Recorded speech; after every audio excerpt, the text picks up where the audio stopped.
नमस्कार दोस्तों, भारत एक सोच आप देख रहे हैं, आपका अपना यूट्यूब चैनल। और आज हम जिस खबर पर बातचीत करने आए हैं वो मध्य प्रदेश चुनाव से जुड़ी हुई है। बहुत सारी इंटरेस्टिंग बातें निकलकर सामने आ रही है। अब सवाल ये उठता है कि अगर एक लाइन में मैं आपको खबर समझाऊं तो क्या भारतीय जनता पार्टी मध्य प्रदेश में चुनाव हार रही है, कांग्रेस पार्टी वहां पर अपनी सरकार बना रही है क्या? ये अपने आप में एक बड़ा सवाल है। ऐसा हम क्यों कह रहे हैं दोस्तों? पहली खबर तो ये है कि सट्टा बाजार में इस बात की बहुत धूम है, इस बात की बहुत चर्चाएं चल रही हैं कि भारतीय जनता पार्टी मध्य प्रदेश चुनाव हार रही है और कांग्रेस पार्टी वहां पर लीड लेती हुई दिखाई दे रही है। तो जो प्रमुख सट्टा बाजार है उन्होंने धड़कनें बढ़ा दी हैं। बहुत सारे अलग अलग यहां पर आकलन किए जा रहे हैं और कितनी सीटें सट्टा बाजार जो है दे रहा है मध्य प्रदेश में कांग्रेस पार्टी को और भारतीय जनता पार्टी को, ये हम आपको बताएंगे। इसके साथ ही साथ दोस्तों एक और बहुत इंटरेस्टिंग खबर निकलकर सामने आई है। एक स्टैम्प पेपर है जिसमें 5 लोगों की गवाही है, वो बहुत वायरल हो रहा है। दरअसल यहां पर मध्य प्रदेश में जीत और हार पर शर्त लगाई गई है। उसके लिए बकायदा 50 रुपए का स्टैम्प पेपर तैयार किया गया है। कितने की ये शर्त है, कितने पैसे की शर्त है, कितने रुपए की शर्त है, जो कि चर्चाओं का विषय है, इस पर हम बातचीत जरूर करेंगे। लेकिन सबसे पहले हम आपको बताने जा रहे हैं सट्टा बाजार में किस तरह की हलचल है। तो दोस्तों सट्टा बाजार देश के जो फलौदी सट्टा बाजार हैं और पालनपुर सट्टा बाजार, करनाल सट्टा बाजार, बोहरी सट्टा बाजार, बेलगाम सट्टा बाजार, कोलकाता सट्टा बाजार, ये वो नाम हैं जो कि मुख्य बाजार हैं जिनमें मध्य प्रदेश में कांग्रेस को ये जीत दिला रहे हैं। और कांग्रेस को कितनी सीटें दिला रहे हैं, सरकार बना रहे, कह रहे हैं कि वर्ल्ड कप हाथ से जाने के बाद से फलौदी सट्टा बाजार के अनुमान बदल गए हैं। मध्य प्रदेश में कांग्रेस सरकार बनती दिखाई दे रही है और सट्टा बाजार मध्य प्रदेश में कांग्रेस को 114 से 116 सीटें दे रहा है। और भारतीय जनता पार्टी की बात करें तो 110 से 112 सीटों पर सिमट रही है। और इसी तरह अलग अलग जो सट्टा बाजार हैं वो एमपी में कांग्रेस को जिताने का दावा कर रहे हैं। हालांकि आपको बता दें कि सट्टा बाजार भले ही एमपी में भाजपा को कम सीटें दे रहा है लेकिन बीजेपी की सरकार बनने की संभावनाएं भी जता रहा है। तो एक तरह से कहा जाए कि कांटे की टक्कर देखने को मिल रही है और धड़कने सट्टा बाजार ने दोनों ही दलों की बढ़ा दी है। दोनों ही दलों के नेताओं की धड़कनें बढ़ी हुई हैं। अब दोस्तों हम आप उस पर आ जाते हैं कि इस पर भाव क्या चल रहे हैं। भाव भी दिया हुआ है इसमें, देखिए बड़ा बड़ा रोचक है ये कि चुनाव हो रहे हैं, विधानसभा के मध्य प्रदेश का चुनाव हो रहा है और उस पर सट्टा लग रहा है और उसके बाकायदा भाव तय किए जा रहे हैं, किस भाव पे किस पार्टी है और किस भाव पे किस पार्टी को लेना है।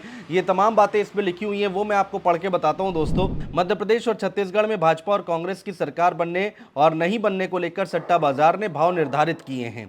बाजार के मुताबिक मध्य प्रदेश में कांग्रेस 75 पैसे, भाजपा 1 रुपये 25 पैसे भाव है। और वहीं छत्तीसगढ़ की बात करें तो कांग्रेस 85 पैसे और बीजेपी की अगर बात करें तो 1 रुपये 15 पैसे, ये छत्तीसगढ़ का भाव हम बता रहे हैं आपको। तो दोनों ही तरफ इनके अगर सट्टा बाजार का आकलन देखें, सट्टा बाजार का अगर हम भाव देखें तो दोनों ही तरफ भारतीय जनता पार्टी को नुकसान होता दिखाई दे रहा है। अब सवाल यहां पर यह बनता है दोस्तों कि ये सट्टा बाजार जो है वो कितना सटीक है। क्या इससे पहले जो आकलन किए गए थे इस बाजार के जरिए क्या वो सही साबित हुए? तो उसका जवाब भी इसमें लिखा हुआ है कि कितना अनुमान जो लगाया जाता है वो कितना सही और कितना गलत है, वो मैं आपको बता रहा हूं। कर्नाटक में इन्होंने प्रेडिक्ट किया था कांग्रेस को 137 सीटें मिलेंगी और बीजेपी 55 सीटों के आसपास सिमट जाएगी। परिणाम में कांग्रेस को 136 सीटें मिली हैं जो कि 137 सीटें बताया गया था और भाजपा को 66 सीटें मिली हैं जो कि 55 सीटों का सट्टा बाजार का अनुमान था। तो ये आकलन था और करीब करीब कहा जाए तो ठीक ही था और एकदम सटीक आकलन था। और इसके साथ ही साथ इससे पहले आपको बता दें गुजरात में भी भाजपा सरकार की वापसी का अनुमान लगाया गया था जो सही साबित हुआ। हिमाचल में कांटे की टक्कर के बीच फलौदी बाजार में कांग्रेस की जीत बताई गई थी और हुआ भी वही। तो अभी तक अगर हम देखें, कर्नाटक देखें, हिमाचल देखें, गुजरात देखें, तो अभी तक तो इनका अनुमान सही हुआ है। और अब ये मध्य प्रदेश में कह रहे हैं कि साहब कांग्रेस पार्टी जीत रही है और भारतीय जनता पार्टी यहां पर हार रही है। कुछ और बाजार हैं जिन्होंने कांटे की टक्कर बताई है, लेकिन देखना होगा कितना सटीक साबित होता है इनका अनुमान। तो ये छोटी छोटी चीजें। और दूसरी जो खबर है दोस्तों, बड़ी इंटरेस्टिंग खबर निकलकर सामने आई है। देखिए चुनाव है और चुनाव में अलग अलग रंग, अलग अलग तस्वीरें देखने को मिल रही हैं, अलग अलग आकलन देखने को मिल रहे हैं। तो अब एक मध्य प्रदेश में बीजेपी जीतेगी या कांग्रेस। पहले तो ये स्टैम्प पेपर देखिए जिसकी फोटो हम आपको दिखा रहे हैं। ये 50 रुपए का स्टैम्प पेपर है और इसमें 5 लोगों की गवाही है। शपथ पत्र है ये 50 रुपए का और 5 लोगों की गवाही है।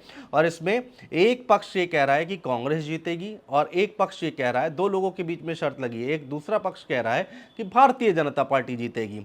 और शर्त कितने की लगी है दोस्तों? ये शर्त लगी है 1 लाख रुपए की।